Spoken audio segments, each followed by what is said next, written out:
सुखदेव जी बताते हैं, परीक्षित जातिगत दोष और आश्रय दोष से तो बचते ही है, स्पर्श दोष से बचते रहे भीष्म, लेकिन आश्रय दोष, दुष्ट दुर्योधन के घर का अन्न खाते थे, इसलिए अन्न का दोष हो गया। जानते थे लेकिन संभ्रांत रह गए, उनकी बुद्धि साफ साफ जजमेंट नहीं कर पाई कि इस समय मुझे क्या करना चाहिए। खड़ा हो जाते, खड़ा होते बीच में भीष्म, ठहर जाओ, कोई आगे नहीं बढ़ेगा, किसकी हिम्मत थी जो आगे बढ़ता। भीष्म यदि डांट देते कोई आगे नहीं बढ़ता। ने भीष्म संभ्रांत की स्थिति में रह गए, आश्रय दोष से दूषित अन्न का भोग करने का।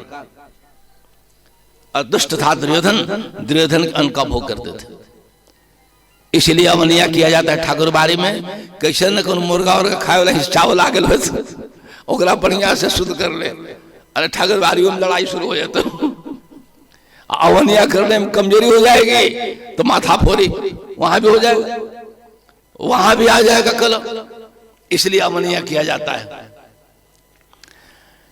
द्रौपदी की आस जब टूट गई भीष्म से, भीष्म मुड़ी लटकाए बैठे रह गए, तब कुछ लोग कहते हैं कि अब भगवान को याद किए। अब भीष्म जैसे ब्रह्मचारी की आस टूट गई, तब भी भगवान नहीं याद आए। अब देख रहिए द्रोणाचार्य को, जिसके पतियों के गुरु थे, आचार्य थे। अब द्रोण को द्रोण भी समान बैठे हुए थे कि क्या द्रोण भी मेरी रक्षा नहीं करेंगे। द्रोण भी अफसोस जाहिर करके चेहरा से बोले नहीं, मूल्य लटका लिए। तब कुछ लोग भगवान को याद किया, नहीं भाई नहीं याद, बहुत कमजोरी थी उसमें। अब कृपाचार्य को देख रही है कि मदद करेंगे, तो भीष्म जहां खिसक गए, फेल कर गए, तो कृपाचार्य बुढ़ायल बेचारे पुरोहित, ये पुरोहित करता था मत कर, कुल गुरु थे। और कृपाचार्य भी चुप रह गए। तब कुछ लोग से कि अब तो कहीं सहारा नहीं रहा, तब भगवान को याद की। कुछ लोग तो यही ठहर जाते हैं कि यहीं से भगवान याद आ गए कि अब कोई मेरा दुनिया में नहीं है, लेकिन नहीं, बढ़िया से बढ़िया भागवत से श्लोक को यहां भी भगवान को याद नहीं की। जब हाथ लगा दिया दुशासन साड़ी में, तो अपने हाथ से साड़ी पकड़ लेती है। बताइए अब अपने बल का भरोसा कहा भगवान पर छोड़ रही है। भीष्म, द्रोण, अपने पति कृपाचार्य, सब लोग की आस टूट गई, तो अपने बल का भरोसा। जब यहां से हाथ सरक गई, तब तो कोई टेक ही नहीं था अहंकार का, भरोसा की जगह कहां थी। अब घोराई तो लाचारी न घोराई, भक्ति इसको कहेंगे। गजेंद्र को घोराया सो भक्ति किया था, कि लाचारी में घोराया, इसको आर्त भक्त कह सकते हैं। जो लाचारी हुए, सब भरोसा टूट जाए तब घोरावे, इसे भक्त नहीं कहते।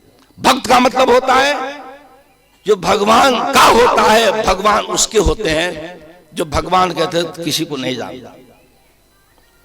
सरेंडर बोलता, शुरू में ही सरेंडर बोल जाती द्रौपदी, जहां घस वहां भी भगवान आ सकते थे। इसलिए जब सारी सरक गई, तब दोनों हाथ ऊपर कर देती है और कहती है, महाभारत का श्लोक है, गोविंद द्वारका वासन कृष्ण गोपी जन प्रिय कौरवहि परिभूतामाम किम न जाना सिकेशम।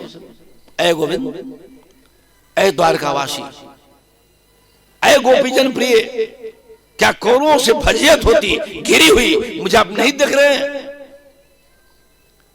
भगवान बोले, मैं तो देख ही रहा था, तू कहां देख रही थी? मैं तो देख ही रहा था, तू कहां देख रही थी? अच्छा चलो अब देखी तो मैं आ रहा। फिर तो साड़ी बढ़ने लगे, फिर तो सारी है कि नारी है कि नारी है कि सारी है, सारी बीच नारी है कि नारी बीच सारी, पता नहीं चला। दुर्योधन कहा कि गलतफहमी पड़ गया है, लगता है कि साड़ी का बंडल उठा कर ले आया। कहीं कहीं साड़ी का बंडल लाल रूप में खड़ा किया रहता है फोटो दुकान पर, लगता है कि साड़ी का बंडल नारी रूप में था, उसी को लाया, ही समाप्त नहीं हो रहा है। इसलिए समर्पण का भगवान का चित्रण करते हुए सुखदेव जी कह रहे हैं, परीक्षित मिलेंगे तुझे मिलेंगे, समर्पण का भाव होना चाहिए। अरे समर्पित होने वाले तो पाते ही है भगवान की मदद। भगवान ऐसे भी खोजते चलते हैं कहां दुखिया है।